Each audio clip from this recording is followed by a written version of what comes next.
I'm Henry, I'm 28 years old, and at my own brother's wedding, my family publicly declared me a failure in front of 200 guests.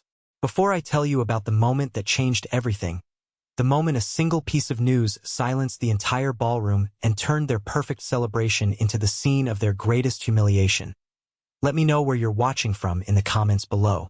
It means a lot to know you're here with me on this. The clinking of champagne glasses was the only sound I could focus on. It was a crisp, sharp, almost aggressive sound of wealth. Everything about my older brother Leo's wedding was designed to scream success. The venue was a historic manor with sprawling gardens. The floral arrangements probably cost more than my first car, and the guest list was a curated collection of my parents' proudest connections. It was a living monument to the life they had always championed, a life of prestige, predictability, and real careers, a life from which I was, and always had been, painfully excluded. I was seated at table 9. The name itself felt like a label. Not table 1 with the immediate family, of course. That was reserved for the inner circle, the people who mattered. Table 9 was the designated outpost for the family's loose ends. My cousin who was on her second messy divorce, a great uncle who smelled faintly of mothballs and bad investments, and me, the tech guy, the one who plays games for a living. My father, David Sterling, stood at the podium, basking in the spotlight. He was in his element, the proud patriarch presiding over his legacy. "To my son, Leo," he boomed, his voice amplified by the microphone, radiating satisfaction. He graduated top of his class from law school, passed the bar on his first try, and has already landed a coveted position at Whitmore and Associates. That, my friends, is a real achievement.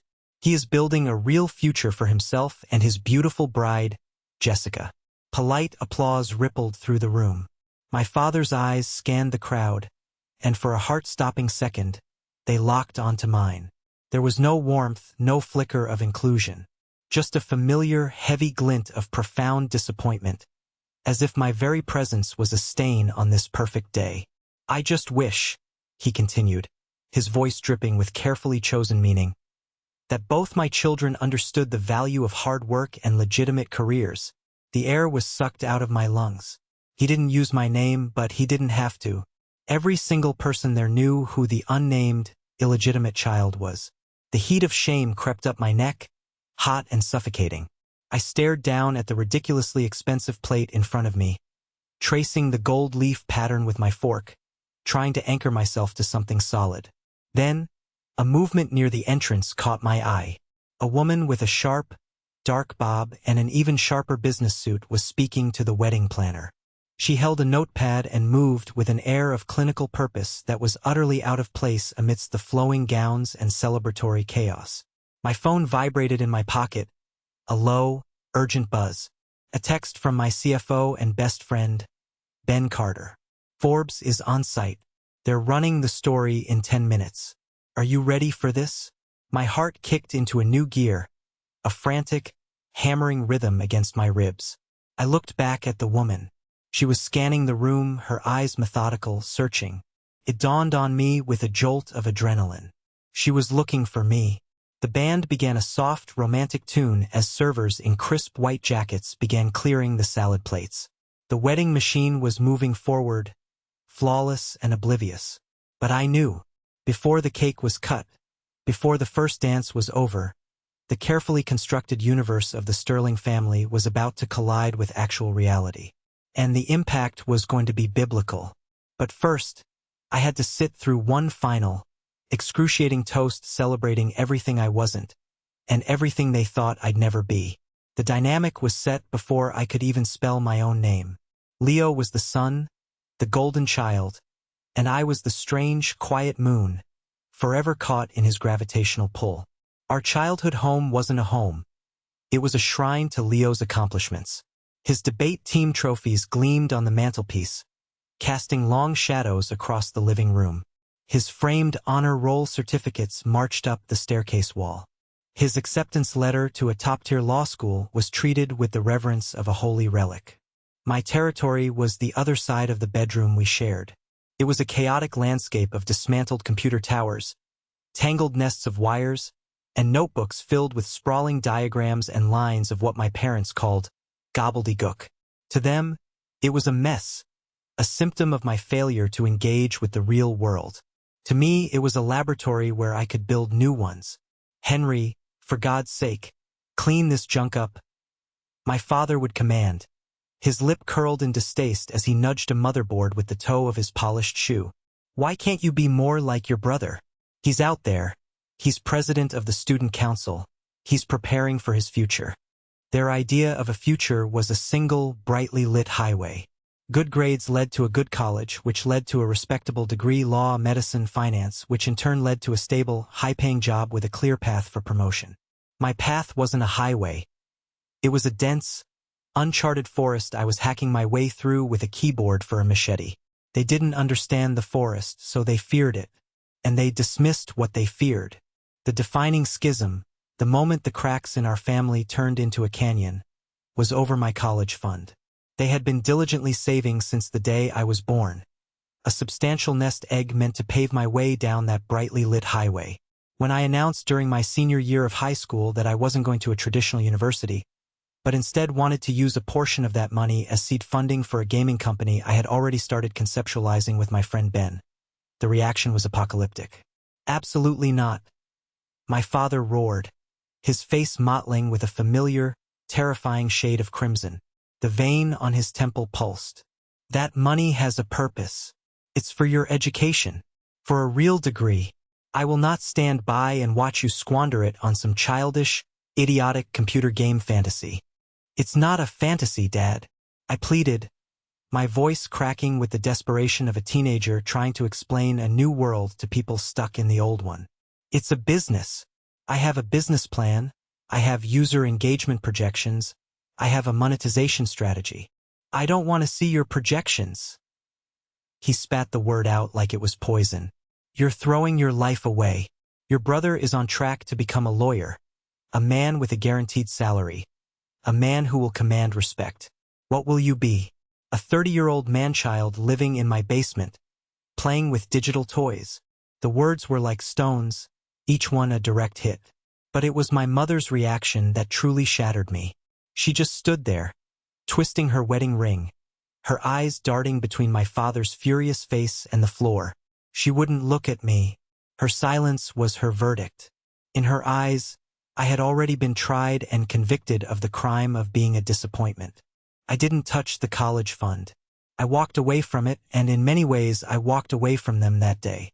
I moved into a rundown apartment with Ben and another friend. We lived on a diet of instant ramen and sheer, stubborn willpower.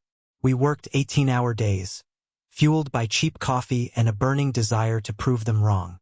Every line of code I wrote was an act of defiance.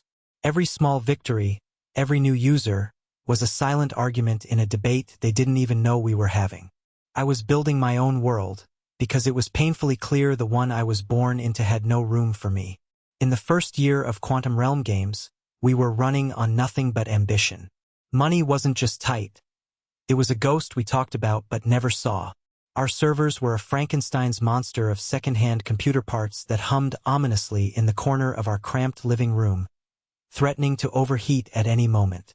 We reached a critical point where we needed a small, crucial injection of cash, just a few $1,000s, to secure legitimate server space and file the LLC paperwork.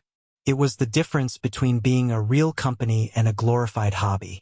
Having been so thoroughly rejected by my parents, I exhausted every other option. Finally, with the bitter taste of shame in my mouth, I turned to my extended family. I swallowed my pride and went to my Uncle Richard, my mother's brother. He was a successful real estate agent, a man who always carried himself with an air of relaxed confidence. He wore expensive suits and had a handshake that felt both firm and reassuring. He had always been the cool uncle, the one who would slip me a $20 bill at Christmas. I met him at a Starbucks, my hands shaking as I laid out my business plan on the sticky table. I spoke with the desperate, rapid-fire passion of a young founder who sees the finish line but is about to collapse from exhaustion. I showed him the early designs for Ethereum, the user growth charts that looked like a hockey stick, the vision for a new kind of mobile gaming experience. He listened patiently, stirring his macchiato with a thoughtful expression. "It sounds ambitious, kid," he said finally, a small smile playing on his lips. "Very ambitious. But I like your hustle." He reached into the inner pocket of his blazer and pulled out a checkbook. "Tell you what, I'll give you $5,000. Tears welled in my eyes. I was so overwhelmed with gratitude I could barely speak. "Richard, I don't know what to say. I'll pay you back with interest, I swear." He held up a hand, stopping me. "Don't even think about it as a loan. Consider it a gift. A little something to help you get this dream off the ground. Go on. Get it out of your system. Get it out of your system." The phrase should have been a red flag, but I was too blinded by relief to see it. That $5,000 was a lifeline. It was more than just money. It was a symbol. It was validation from a corner of the family I respected. It felt like a flicker of belief in the suffocating darkness of their doubt. About a year later, the company was starting to find its footing. We had secured our server space, hired our first 2 employees, and were gaining a reputation in the indie game community. It was Thanksgiving, and the entire Sterling clan was gathered at my parents' house. The air was thick with the smell of roasting turkey and the sound of Leo holding court in the living room, recounting a story about a brilliant legal argument he'd made in a mock trial. I stepped onto the cold back porch to escape the noise for a moment. Through the sliding glass door, I could see my father and Uncle Richard standing by the still-smoking grill, beers in hand. Their voices carried clearly in the crisp November air. "So," my father said with a gruff chuckle, "how's that investment in Henry's little computer game company going? Seen any of that tech money yet?" Uncle Richard let out a sharp, dismissive laugh. It was a sound I had never heard from him before. "David, please. You and I both know what that was. That was the cheapest $5,000 I ever spent." "What do you mean?" my father asked. "I mean it was a shutdown fee," Richard said, taking a long sip of his beer.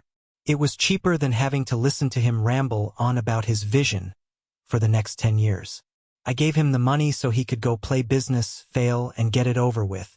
It's better to let the boy learn his lesson the hard way. It's a write-off for me, and a life lesson for him." My father grunted in what sounded like agreement. "Sometimes that's the only way they learn." I stood frozen in the shadows, the cold of the concrete seeping through my shoes, but a much deeper chill was spreading through my chest. The world seemed to tilt on its axis. The gift, the validation, the handshake, it was all a lie, a carefully constructed piece of theater designed to placate the delusional nephew. It wasn't an investment in my success. It was a bet on my failure. That was the moment the last thread of hope I had for my family's understanding snapped. I was utterly, completely alone in this. And in that cold, lonely moment on the back porch, a new resolve hardened inside me. I would never ask them for anything again. I would build my world in silence, and its success would be the only conversation I ever needed to have with them. The years that followed the Thanksgiving betrayal were a brutal, exhilarating grind. While Leo was climbing the predictable ladder of a law firm, summer associate, junior associate, a small promotion here, a salary bump there, I was navigating the volatile, high-stakes universe of a tech startup. It was a world of 100-hour work weeks, of sleeping under my desk, of living and breathing code. There were moments of sheer terror, like the time a server crash nearly wiped out our entire user database, or the gut-wrenching decision to turn down an early, lowball acquisition offer that could have solved all our personal financial problems but would have killed the company's soul. But alongside the terror were moments of pure, crystalline triumph that I cherished in secret. I'll never forget the day we hired our 10th employee, a brilliant young artist named Sarah. She was the first person we brought on who wasn't part of the original ramen-fueled founding team. Seeing her at a real desk in a real office, even if it was a small, rented space above a laundromat, sketching out the fantasy worlds that had only existed in my head, made everything feel tangible. We weren't just 3 guys with a dream anymore. We were a real company. A few months after that, our flagship game, Ethereum, officially surpassed 1 million active users. Ben and I were in the office late at night, watching the analytics dashboard on a giant monitor we had bought secondhand. The numbers were climbing so fast the display could barely keep up. When the counter finally ticked over from 999,999 to 1 million, a stunned silence fell over the room, followed by a whoop of pure joy from Ben that probably woke up the entire neighborhood. 1 million people. 1 million individual human beings were choosing to spend their time in a world we had built from scratch. Riding that high, I made the mistake of trying to share the news with my mother. I called her, my voice buzzing with an excitement I couldn't contain. Mom, you won't believe it. We hit 1 million users today. 1 million people are playing our game. There was a beat of silence on the other end of the line. Oh, that's wonderful, dear, she said, and her tone was the exact same polite, placid tone she used when I told her I had remembered to get an oil change. It was a verbal pat on the head. That's so nice. Speaking of good news, did you hear your brother Leo just got a commendation from a senior partner? They're already talking about his path to a promotion. He'll have a much better salary next year. We're so incredibly proud of him. The joy inside me deflated like a popped balloon, replaced by a familiar, heavy ache of resignation. 1 million users, a milestone that would be the headline of any other startup story, was reduced to static, drowned out by the siren song of Leo's corporate ascent. I muttered a weak "that's great for him," and ended the call. I realized then that their language of success was one I would never speak. They measured life in promotions, salaries, and job titles. I measured it in user engagement, server stability, and lines of code. We were living in different realities. So I stopped trying to translate. I never told them about the $50 million series, a funding round that put us on the map. I never mentioned the articles in tech journals that called our game engine revolutionary. I never told them when we opened our first international office in Dublin, or when we acquired a smaller studio we had admired for years. All of it happened in a parallel universe they couldn't see. They saw me get busier, saw me travel more, but in their minds, I was just a boy still tinkering with an increasingly elaborate and increasingly concerning hobby. The disconnect became a cavern. In their world, Leo was the conquering hero, returning home with the spoils of his corporate victories. In my world, I was quietly, secretly, building an empire. And now, standing here at Leo's wedding, the two universes were finally on a collision course. Just before the ceremony, a text had come through from Sarah, my 10th employee, who was now the vice president of design, managing a team of over 100 artists. It was a picture of her team in our main conference room, all raising coffee mugs in a toast.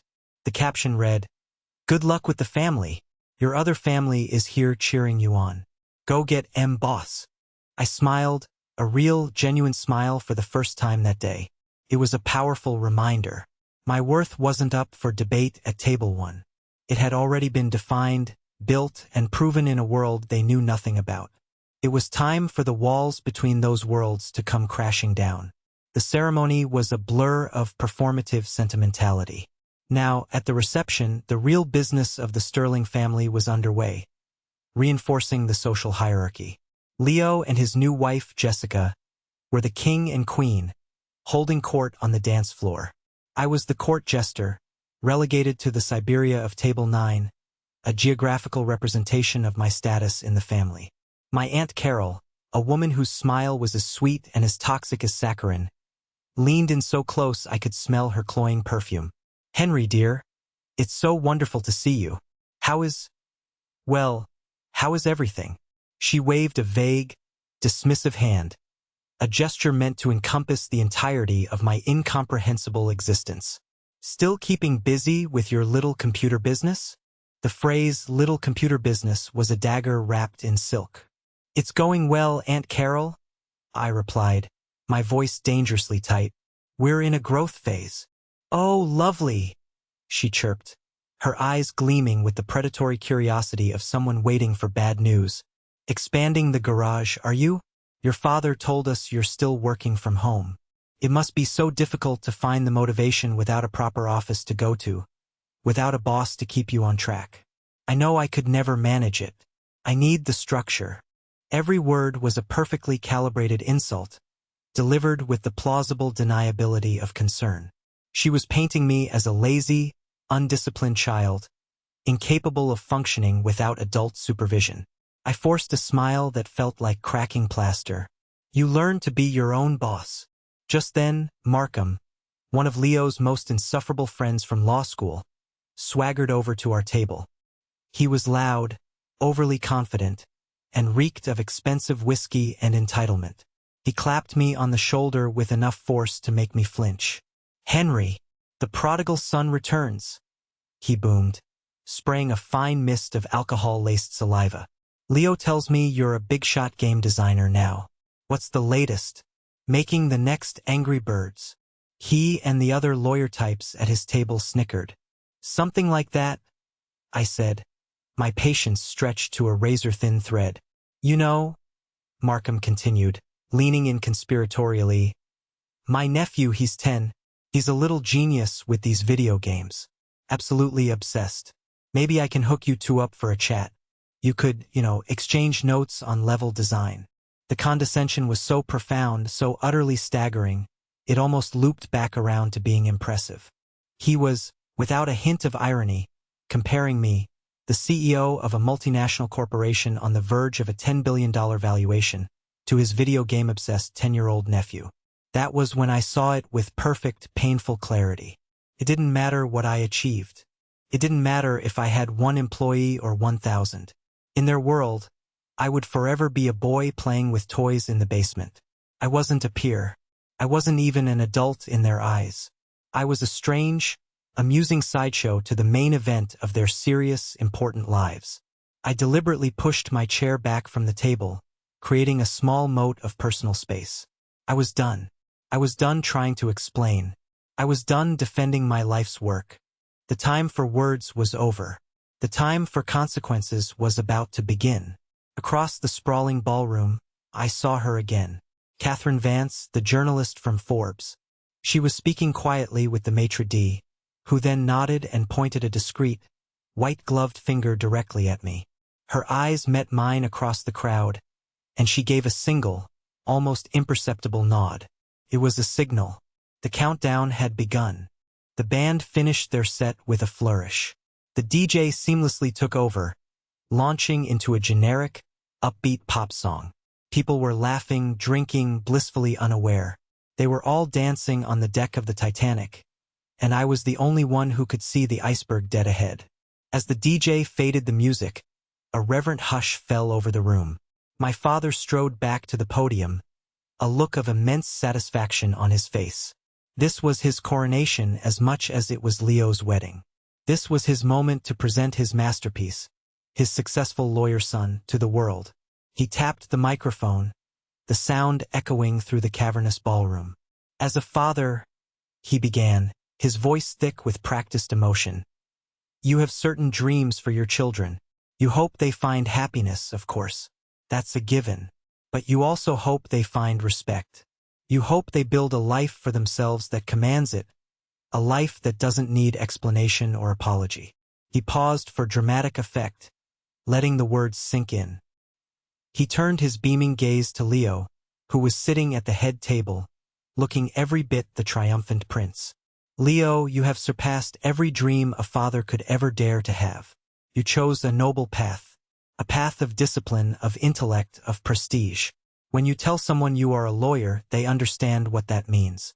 It means you are a serious person. It means you are a pillar of the community, a man who upholds the very fabric of our society." The room was filled with murmurs of approval and appreciative nods. I felt my stomach twist into a tight, cold knot. I knew exactly where this was going. "It is a world away," he continued, his gaze now sweeping contemptuously past my table, as if I were a particularly unappealing piece of furniture. "From the fleeting trends and digital distractions that occupy so many young people today. It's about building something real, something tangible, something with legacy, something that lasts." It was a masterclass in public humiliation, all delivered without ever saying my name. He had just drawn a line in the sand. On one side was Leo, noble, serious, real. On the other side was me, frivolous, childish, a fleeting distraction. The pitying glances I received from the surrounding tables were like tiny, sharp needles. Then it was Leo's turn. He stood, kissed Jessica with a flourish, and confidently took the microphone from our father. He had the easy charm of a man who has never known a day of self-doubt. "Thank you, Dad," he said, his voice as smooth as polished marble. "Thank you for always pushing me, for always showing me what a respectable career looks like. You and Mom taught me that true success isn't about getting lucky or hitting some kind of digital lottery." He shot a quick, smug glance in my direction. "It's about dedication. It's about earning your place through hard work and long hours. It's about building a life that your family can be proud of, not one they have to constantly explain away to their friends." The small group of lawyers from his firm erupted in knowing laughter. The message was as subtle as a punch to the jaw. My life, my passion, my company, it was an embarrassment, a social inconvenience that had to be awkwardly explained and apologized for at dinner parties. I sat there, my hands clenched into white-knuckled fists under the starched white tablecloth. For years, I had absorbed their disapproval in private. I had swallowed their condescending remarks, their dismissive sighs, their endless, glowing comparisons to Leo. I had told myself it didn't matter. I had told myself my work would speak for itself. But hearing it all laid bare like this, weaponized in front of 200 people, was different. This wasn't a family disagreement. This was a public shaming. They weren't just dismissing my career choice. They were dismissing my very essence. And as I sat there, a cold, quiet rage solidifying in my chest, I realized they had just made a catastrophic miscalculation. They had decided to publicly execute my reputation at the exact moment the world was about to erect a statue in my honor. The formal speeches may have ended, but the assault wasn't over. The air was still thick with the lingering poison of their words. People were now consciously avoiding eye contact with me, as if my failure were an airborne virus. It was in this atmosphere that Jessica, the bride, in her cloud of white tulle and lace, decided to deliver the coup de grace. She floated over to our table, an angel of condescension. "Henry," she cooed, placing a perfectly manicured hand on my shoulder. Her touch felt like a brand. "I'm so glad you could make it. I know days like this can be a little tough. All the talk about careers and the future." I just nodded, my jaw clenched so tightly I thought my teeth might crack. My throat was a desert. She leaned in, lowering her voice to a conspiratorial whisper that was nevertheless perfectly audible to everyone at our table. "But don't you worry about what your father and Leo said. Everyone finds their footing eventually. Not everyone can be a high-powered lawyer, after all." She gave my shoulder a patronizing squeeze. "And hey, when you're finally ready to, grow up and get a real job, I'm absolutely sure Leo could find a spot for you in the firm's mailroom. It's a start, right? You have to start somewhere." The mailroom. The word hung in the air, obscene and absurd. After bootstrapping a company from nothing, after securing millions in venture capital, after managing a global team of over 1,000 brilliant minds, after creating a digital world inhabited by 85 million people, she was offering me a job sorting letters. The sheer, breathtaking, galactic-level arrogance of it was a thing of wonder. It wasn't just an insult. It was a complete and total erasure of my reality. In her mind, the universe she and Leo occupied was so vastly superior to mine that offering me the most menial position within it was an act of charity. And just like that, the rage vanished. The shame, the hurt, the years of accumulated frustration. It all evaporated, replaced by a sudden, exhilarating calm. It was the calm at the absolute center of a hurricane. A strange, icy clarity washed over me. I looked at her beatific, clueless smile. I saw my smug brother watching from the head table, a king on his throne. I saw my proud father, accepting the congratulations of his peers. And I didn't see family. I saw a cult, a tiny, self-referential cult of three, who had built their entire belief system on the myth of my inferiority. I didn't need to fight them. I didn't need to argue, or yell, or defend myself.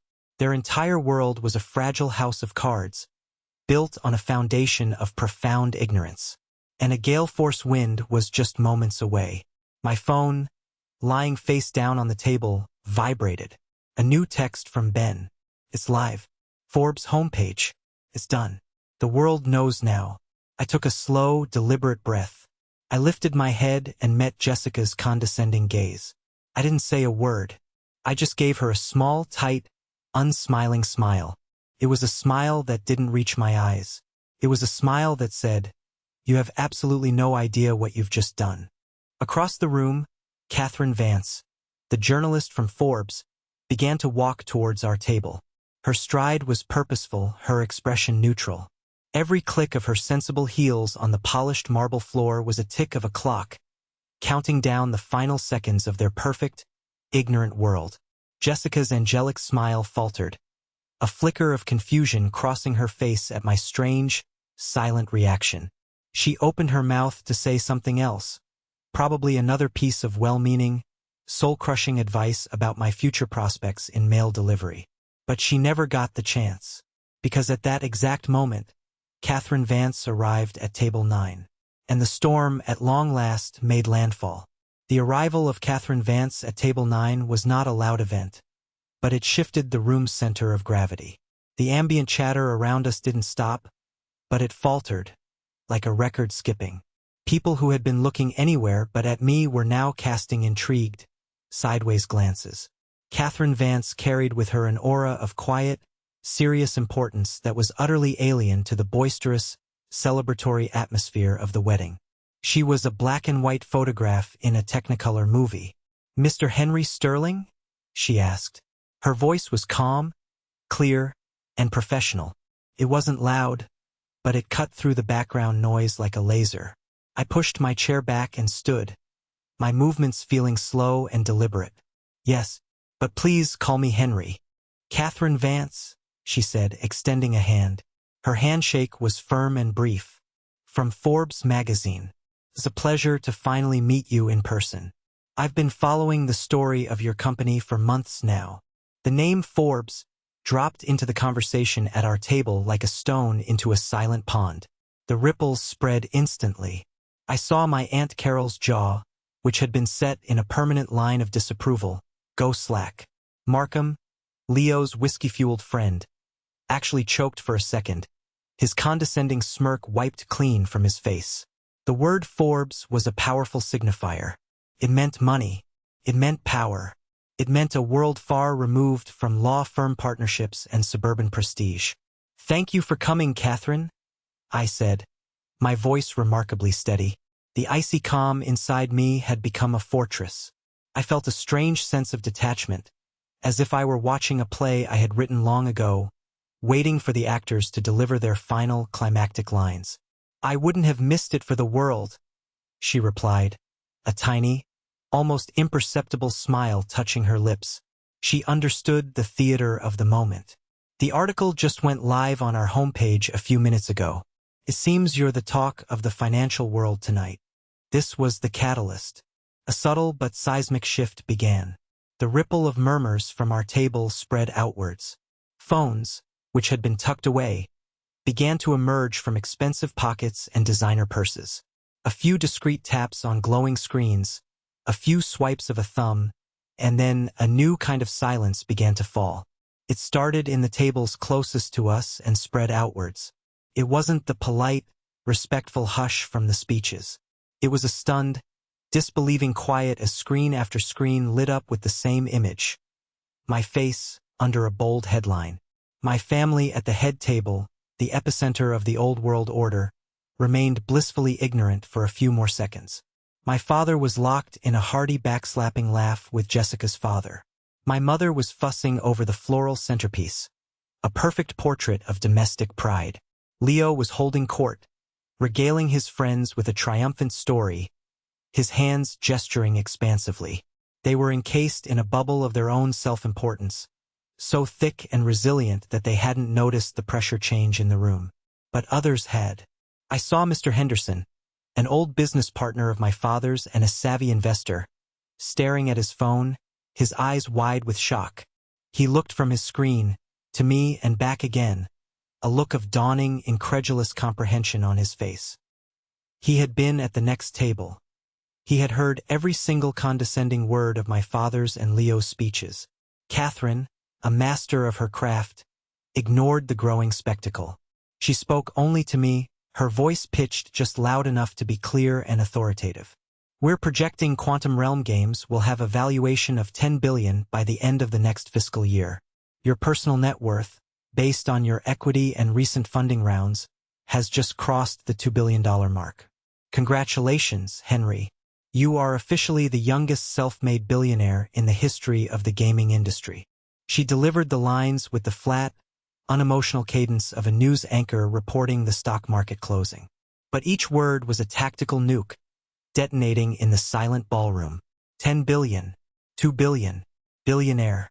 The words seemed to hang in the air, shimmering impossible. It was, ironically, my brother who finally broke the spell. He had noticed the silence. He had noticed the sea of faces, hundreds of them, turned not towards his head table, but towards the back of the room, towards me. He stood up, a look of pure annoyance on his face. This was his show, and someone had just stolen the spotlight. "What's going on?" he demanded, his voice echoing in the uncanny quiet. "Why has everyone stopped? What is all this?" Jessica, his bride, frantically tugged at his sleeve. Her face was as white as her dress, her eyes glued to her own phone. She whispered something to him, her voice a frantic, desperate hiss. I watched as my brother's face went through a rapid, brutal series of transformations. From annoyance to confusion, from confusion to pure disbelief, and then, finally, to a dark, ugly, mottled flush of rage. His eyes found mine across the room. They weren't just angry. They were filled with a sense of profound, personal betrayal. As if my success, by its very existence, was a direct act of aggression against him. The bubble had not just popped. It had been vaporized. The storm had arrived. And I just stood there, calmly, in the dead eye of it all, waiting for the thunder to roll. There has to be a mistake. Leo's voice, stripped of its usual confident baritone, was now a strained, high-pitched proclamation of disbelief. He started walking towards us, his expensive wedding suit suddenly looking like an ill-fitting costume. He was no longer Leo Sterling, the ascendant lawyer. He was just a confused, angry older brother, his authority dissolving into thin air with every step he took. He didn't address me. He went straight for Catherine, the messenger he clearly intended to shoot. "Who are you? What is this garbage? My brother does not have a company. He makes video games. He lives in a small apartment." The last sentence was a desperate grasp at the reality he had so carefully constructed. Catherine Vance was unflappable. She turned her cool, analytical gaze on him, the kind of look that could dissect a faulty balance sheet or a faltering CEO. "I am Catherine Vance, a senior editor at Forbes magazine," she stated, her voice calm and level. "And the only garbage, Mr. Sterling, is the fiction your family has been telling itself. The only mistake was your profound and consistent underestimation of your brother." She made a slight gesture with her head, encompassing the entire room, where dozens of guests were now no longer trying to be discreet. They were openly scrolling on their phones, their faces a gallery of shock, envy, and dawning respect. "The nonsense, as you call it, is our digital cover story for this month. It details the meteoric rise of Quantum Realm Games, a company currently valued at $8.5 billion. It has 1,200 employees, with offices in North America, Europe, and Asia, and a global user base of 85 million people. A company that was founded, and is currently led, by your brother, Henry. My parents had finally made their way over, moving as if through water. My mother, Eleanor, looked as if she had seen a ghost. Her hand was pressed to her chest, her breathing shallow. My father, David, the great patriarch, just stared at me, his mouth hanging slightly open. The man who had, not 30 minutes ago, publicly derided my life's work as illegitimate now looked utterly lost, as if the fundamental laws of physics had just been repealed before his eyes. That's not possible," my father stammered, his voice a hoarse whisper. He looked from me to Catherine and back again. "The article says you have over 1,000 employees. Henry, what is this? What is going on?" The moment had come. I finally spoke. My voice was quiet, but in the tomb-like silence of the room, it carried to every corner. "It's the truth, Dad," I said, my gaze level and unwavering. "It's what I've been trying to tell you for the past 5 years. Every time you asked if I had a real job yet, this is what I was doing. Every holiday you spent praising Leo's salary. My company was closing another round of funding. Every time you told me to grow up, I was managing a global team, negotiating international partnerships, and revolutionizing an entire industry. My words weren't accusatory. They were simply a statement of fact, a recitation from a history book they had refused to read." Leo shook his head, a wild, cornered look in his eyes. He was a lawyer and his case was collapsing. He grasped for the only explanation his ego would allow. No, this is a joke. It has to be a prank. Henry, you paid her to do this, didn't you? This is about you being jealous. You're trying to ruin my wedding." The accusation was so ludicrous, so profoundly pathetic, that a few people in the crowd couldn't help but let out a short, sharp bark of incredulous laughter. Ruin his wedding? He and my father had just used it as a public stage for my character assassination. Catherine raised a single, perfectly sculpted eyebrow.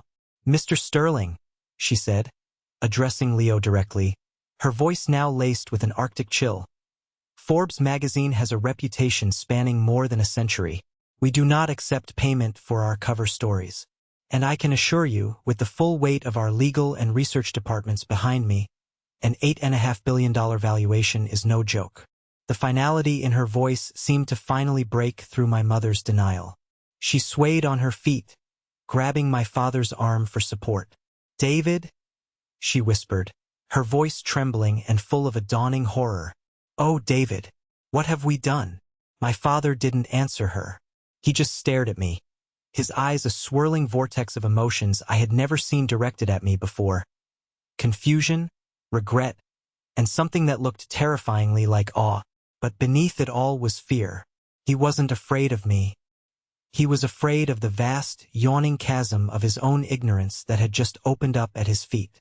The perfect, orderly world he had built, the one where he was the wise king and Leo was his perfect heir apparent, had just been revealed as a fragile, pathetic illusion. And I was the one holding the hammer that had just smashed it all to dust. The stunned silence in the ballroom was now being replaced by a frantic, high-energy buzz. The whispers were no longer tentative. They were excited, charged with the electricity of a massive scandal and an even bigger revelation. Quantum realm games. Of course, my son plays Ethereum constantly. I read about their Dublin office in the journal. An $8.5 billion company. My God, David Sterling's son. The narrative of my life was being rewritten in real time, in this very room. I was no longer Henry, the family disappointment. I was Henry Sterling, the tech prodigy. Leo, however, was still trapped in the wreckage of the old narrative, desperately trying to piece it back together. His lawyer brain, trained to argue, was flailing. "This is impossible," he insisted, his voice cracking. He pointed a shaking finger at me, as if I were a hostile witness on the stand. "You can't build something like that in secret. We're your family. We would have known. You would have known if you had ever asked a single genuine question," I said, my voice cutting through his frantic denial with cold precision. "You never once asked about the specifics of my work. You never asked to see my office, which, for the record, is a 4-story converted warehouse in the tech district, not my apartment. You never asked to meet my team. You just assumed. You heard the word games, and your brains slammed shut. You saw what you wanted to see, what you needed to see to maintain your perfect little worldview. A failure." I turned my attention back to Catherine, deliberately dismissing my brother. "Catherine, your team's research was impeccable. Thank you for your professionalism." "Our pleasure, Henry," she said. "In fact, our due diligence uncovered something else that didn't make it into the final article, but which you might find interesting. We were able to confirm with several high-level sources at Microsoft that last month, you personally attended a meeting with their head of acquisitions and turned down a formal, all-cash offer to buy Quantum Realm Games." She paused for effect. The offer was for $3 billion. If the first announcement was a shockwave, This was the aftershock that leveled the entire city. $3 billion. It was a number so vast, so mythological, that it transcended all their metrics of success. It was more money than anyone in that room, including my father and his wealthy friends, could truly comprehend. It was a number that rendered Leo's lawyer salary, my father's insurance business, all of it, completely and utterly insignificant. It was a figure that represented a different species of success, a different plane of existence. Markham, Leo's friend who had wanted to introduce me to his 10-year-old nephew, looked like he was going to be physically ill. My Aunt Carol was fumbling in her purse for a non-existent handkerchief, her face a mask of horrified disbelief. And Uncle Richard, the man who had given me a shut-down fee of $5,000 to learn my lesson, had gone the color of spoiled milk. I could practically see the gears in his head grinding, calculating the astronomical return he had smugly walked away from. You turned down $3 billion? My father whispered, the words barely audible. They seemed to catch in his throat, choked by the sheer weight of the number. It was never about the money, Dad, I said, and for the first time, I felt a flicker of pity for him. It was about the vision. It was about building something that lasts. I threw his own words from his speech back at him, and I saw from the wounded flicker in his eyes that they had found their target. Jessica, the bride, the perfect queen of this shattered fairy tale, finally found her voice. But it wasn't a voice of awe or apology or even confusion. It was a voice shrill with pure, unadulterated selfishness. You did this on purpose? She hissed, fat tears of rage and self-pity finally spilling down her cheeks, ruining her perfect makeup. You waited for my wedding day to pull this stunt.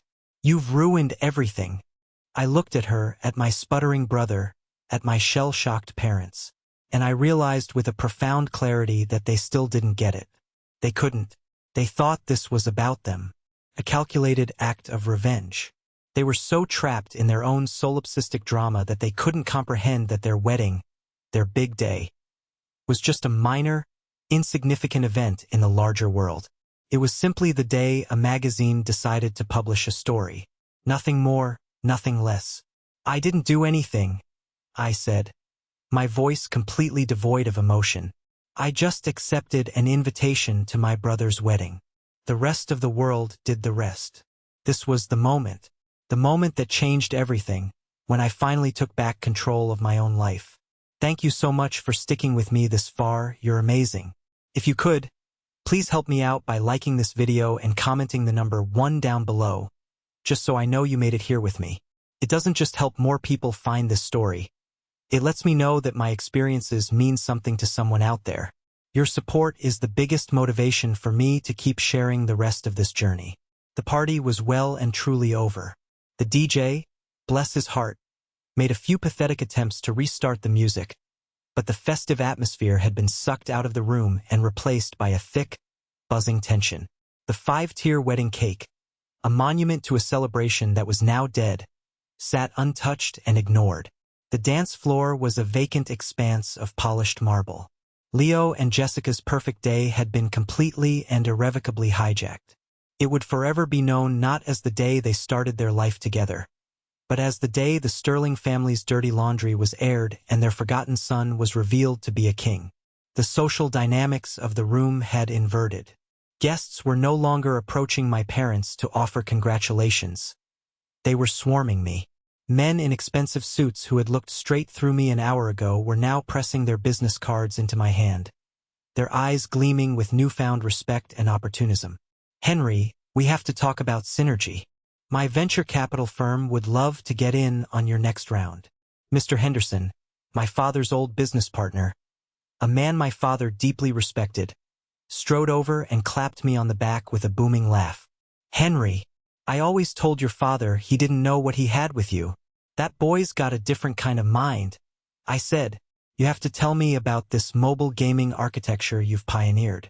My grandkids would think I was a god. I was polite but detached, my mind operating on a different frequency. My eyes kept drifting back to the small, miserable cluster that was my family. They were huddled together near the head table, a tiny, isolated island in a sea of their own creation. They were engaged in a frantic, whispered argument. Leo was gesturing wildly, his face contorted with a rage that bordered on hysteria. Jessica was openly sobbing, her dream day in ruins. My mother was trying to placate them both, her face a wreck of confusion and regret. And my father just stood there, looking smaller than I had ever seen him, looking old and utterly defeated. Finally, Leo could take it no more. He broke away from the group and stormed towards me, shouldering people out of his way. His eyes were blazing with a toxic mix of envy and righteous fury. "You couldn't have picked any other day?" he spat, his voice a low, vicious growl. "You had 364 other days this year to pull this narcissistic stunt, and you chose my wedding day. You've always been jealous of me, haven't you? You couldn't stand seeing me have one single day. That was just mine." The accusation was so profoundly warped, so fundamentally disconnected from reality, that all I could feel for him in that moment was a deep, sorrowful pity. He still saw the world as a zero-sum game between us. For me to win, he had to lose. Even now, he thought this was about him. "This was never about you, Leo," I said, my voice weary. "This was about me living my life. You and Jessica just happened to schedule your party on a workday for me." "A workday?" he scoffed, his voice rising in disbelief. "You humiliated us. You made our entire family, our name, look like a pack of fools." "No," I said, and my voice hardened, shedding the weariness and taking on the sharp edge of steel.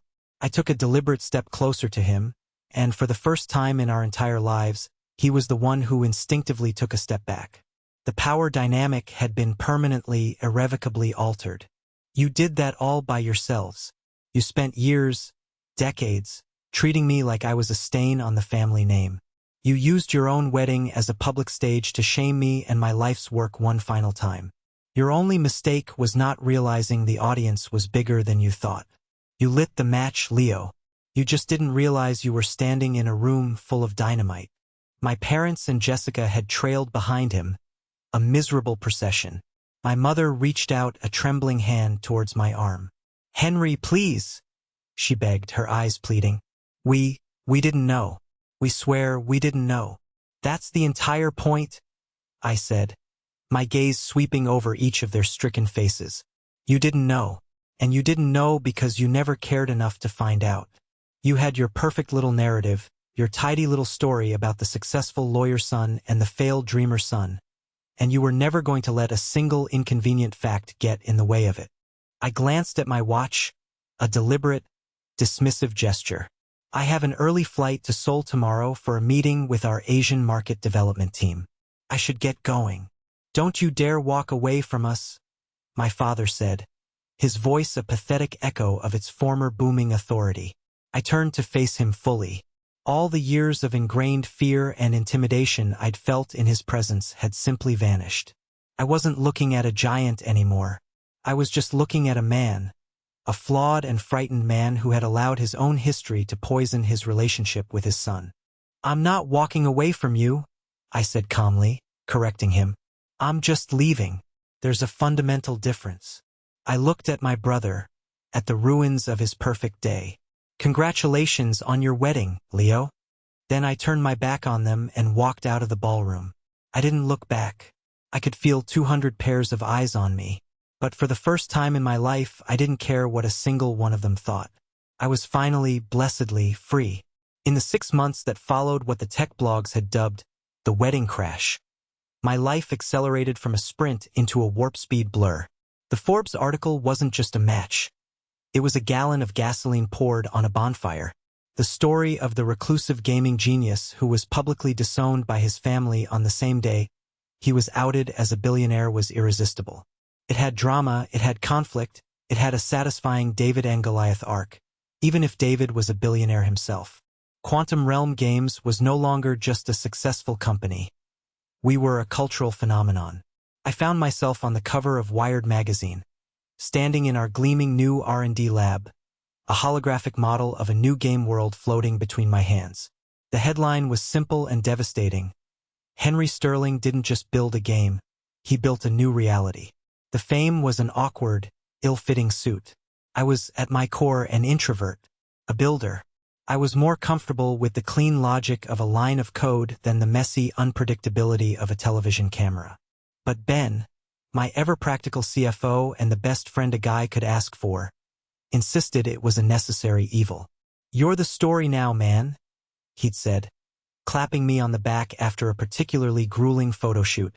"People aren't just investing in the company. They're investing in you. They connect with the story. So you have to own it." He was right. I learned to navigate the world of interviews and keynote speeches. And inevitably, in every single one, the question of my family came up. During a televised one-on-one with a sharp, well-respected tech journalist, she leaned forward with a look of practiced sympathy. "The story of what happened at your brother's wedding has become something of a legend in Silicon Valley," she said. "It's a powerful story about validation. I have to ask, how have things been with your family since that night?" I had rehearsed the answer to this question 100 times. I could have been bitter. I could have been angry. I could have laid out the years of emotional neglect and casual cruelty for the world to see. But what would that accomplish? It would just make me a victim in a story where I had finally become the victor. So I chose a different path. "My family is like a lot of families," I began, looking straight into the camera, imagining I was talking to one person, not millions. "They love me, but they had a very specific and rigid blueprint for what a successful life should look like. Their blueprint was based on what they knew, what they trusted, traditional, stable careers. I was working with a blueprint they had never seen before, written in a language they didn't understand." The interviewer was good. She pressed gently. "Have they come around? Are they learning the language?" This was the tightrope. "Understanding is a long and complicated process," I said, choosing my words with care. "I believe that all meaningful relationships, whether they're in business or in a family, have to be built on a non-negotiable foundation of mutual respect. Not just respect for the person, but respect for their choices, their path, their passion. We're in the process of seeing if a new foundation can be built." It was the most honest answer I could give. They had been trying to breach the wall I had built. My mother had left a series of rambling, tearful voicemails, each one a chaotic mix of apology and confusion. My father had sent several stiff, formal emails, as if he were trying to negotiate a business deal. I believe it would be mutually beneficial for us to open a line of dialogue. Leo had even sent a single, 3-word text. "We need to talk." But I hadn't been ready. An apology without understanding is just a tactic. Forgiveness without change is just a postponement of the next wound. They understood now that I had money. They understood that I had power. They understood that the world saw me as a success. But I wasn't convinced they understood me. The kid who found more solace in a circuit board than a football. The young man who poured his entire soul into a dream they had actively, consistently, and publicly ridiculed. I ended the interview with a final thought, a piece of advice for anyone out there feeling unseen. Ultimately, you cannot wait for other people to validate your journey or approve your blueprint. You have to believe in it yourself, even when you're the only one in the world who can see it. You have to be your own first investor. The line went viral. It became a motivational poster, a graduation speech cliché. But for me, it wasn't a cliché. It was the simple, brutal truth I had been forced to learn. My success was not for them. It was for me. And any relationship we had going forward would have to begin with their unconditional acceptance of that fact. After weeks of their relentless, clumsy attempts to reestablish contact, I finally agreed to see my parents. The constant voicemails and emails were becoming a distraction, a background noise of guilt and obligation I needed to silence. But I dictated the terms. Not at their house, the museum of my failures. Not at my office, the monument to my success. We met on neutral ground. A quiet, unassuming coffee shop in a neighborhood neither of us frequented. They were already there when I walked in, sitting at a small table in the corner. They looked diminished, smaller, older, and more ordinary than the towering figures of my memory. The power they had once wielded over my emotional state had evaporated, leaving behind two nervous, Anxious people who looked like they were about to have a very difficult conversation with their bank manager. The first few minutes after we ordered our coffees were thick with an awkward, suffocating silence. My mother kept shredding her paper napkin into a small, snowy pile. My father stared into his black coffee as if it held the secrets to the universe. Finally, he spoke, his voice raspy and low, a stark contrast to his usual confident boom. "Henry," he began, still not looking at me.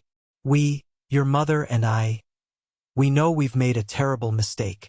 He shook his head. "No, not a mistake. A mistake is something you do by accident. This was a failure, a catastrophic failure. We failed you as parents." My mother let out a small, choked sob. I said nothing. I just sat there, my hands wrapped around my warm mug, and I waited. I had heard the word sorry in their voicemails. It was an empty word. I needed to hear the why. My father took a deep, shuddering breath, as if preparing to lift something immensely heavy. "I've never told you this," he said, his voice dropping even lower. "I've never told anyone, not even Leo. Before I started in the insurance business, before I met your mother, I had my own company, a small residential construction company. It was my dream. I started it with two of my best friends when I was 24. He paused, and for the first time he looked up at me. The pain in his eyes was so raw and ancient it was like looking at an old battle wound. "I put everything I had into it, every penny of my savings, every last bit of a small inheritance I'd gotten from my grandfather. I worked day and night. I loved it more than anything. I thought I was going to be a millionaire by the time I was 30. He looked back down at the table. "And I lost everything. We took on a big project, the market turned, our financing fell through, and I went bankrupt. I was 27 years old. I didn't just lose the company. I lost my friends' investments. They never spoke to me again. The woman I was engaged to at the time, she left me, said she couldn't marry a failure. I was humiliated, a complete and utter failure. It was the defining moment of my life. It broke me, and just like that, decades of confusing, painful behavior snapped into crystal clear focus. The obsession with stability and safe careers, the visceral fear of risk, the relentless praise for Leo's predictable, paved path, the angry dismissal of my own entrepreneurial dreams. "When I saw you," he continued, his voice thick with unshed tears, "so passionate, so brilliant, so obsessed with this thing I couldn't understand, it terrified me. All I could see was myself at your age, full of fire and dreams, heading straight for a cliff. I honestly thought if I was hard on you, if I pushed you towards a safer path, a real job with a real salary, I could protect you from the soul-crushing pain I went through. I was trying to save you from my own history." He finally looked at me again, his eyes swimming with a lifetime of regret. But I was so blinded by my own fear, so haunted by my own ghost, that I couldn't see you. I couldn't see your talent. I couldn't see your genius. I just saw my own failure, about to happen all over again. My fear made me cruel, Henry, and I will regret that cruelty for every single day I have left on this earth. I am so sorry. It wasn't an excuse. It was a confession, a deeply human, flawed, and tragic reason for his behavior. And in that moment, the anger I had carried like a shield for so many years didn't vanish, but it softened. It made way for a new, far more complicated emotion. A sad, aching empathy. The chasm between us was still there, carved out by years of pain. But now, for the very first time, I could finally see the broken man standing on the other side. I'm standing in my office. It occupies the entire top floor of the Quantum Realm Games headquarters. The floor-to-ceiling windows wrap around the entire space, offering a breathtaking 360-degree view of the city. A glittering, sprawling tapestry of lights, ambition, and endless possibilities. It's a universe away from the cramped, ramen-scented apartment where this all began. The coffee shop confession wasn't a magic wand. It didn't instantly heal years of wounds or perfectly mend the shattered fragments of our family. But it was something more valuable. It was a beginning. It was the first brick in a new foundation, one built not on fearful expectations or painful history, but on a raw, belated, and deeply painful truth. We're talking now. Not just speaking, but actually talking. They ask questions about my work, questions filled with a clumsy but genuine curiosity. My father, with a shy, newfound respect, asks me to explain the complexities of server load balancing and user engagement metrics. He's trying to learn the language of my world. My mother, in a gesture that touched me more than she will ever know, sent me a screenshot of her tablet. She had downloaded Ethereum and was stuck on the tutorial level. Her little wizard character was standing facing a wall. "How do I make it move?" her text read. It was a small thing, but it was everything. Leo is a more complicated story. The chasm between us remains wide and deep. His identity was so intrinsically linked to his role as the successful son that my success didn't just challenge his worldview. It shattered it. We are civil during the holidays, but a cold distance remains. Maybe one day, he'll be able to see me not as his rival, not as a walking, talking symbol of his own perceived inadequacies, but simply as his brother. I genuinely hope so. Sometimes I look out this window at the sprawling city below and think about the two worlds that so violently collided at that wedding. The small, rigid world of my family's expectations and the vast, dynamic world I built in the shadows. For so long, I was convinced that I needed their world to approve of mine. I thought their validation was the final boss I had to defeat to win the game of life. But I was wrong. The real victory wasn't the spectacular, cinematic moment the world found out I was a billionaire. That was just the outcome. The true victory was forged in the thousands of quiet, unseen, unglamorous moments that came before it. The gut-wrenching decision to walk away from my college fund, the exhilaration of hiring our first employee, the quiet pride of watching a stranger on the subway playing my game. The victory was in the work.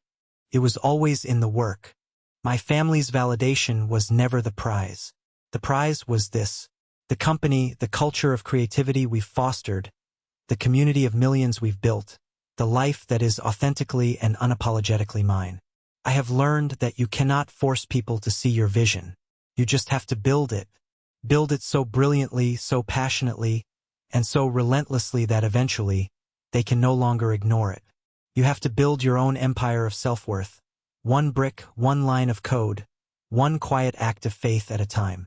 And that is a reality, a kingdom, that no one can ever take away from you. Thank you for listening to my story. I hope it resonated with you in some way. Have you ever had a moment where you had to fight to prove your own worth, even to the people closest to you? I'd love to hear about it. Please share your story in the comments below, and don't forget to like and subscribe so you don't miss what's next.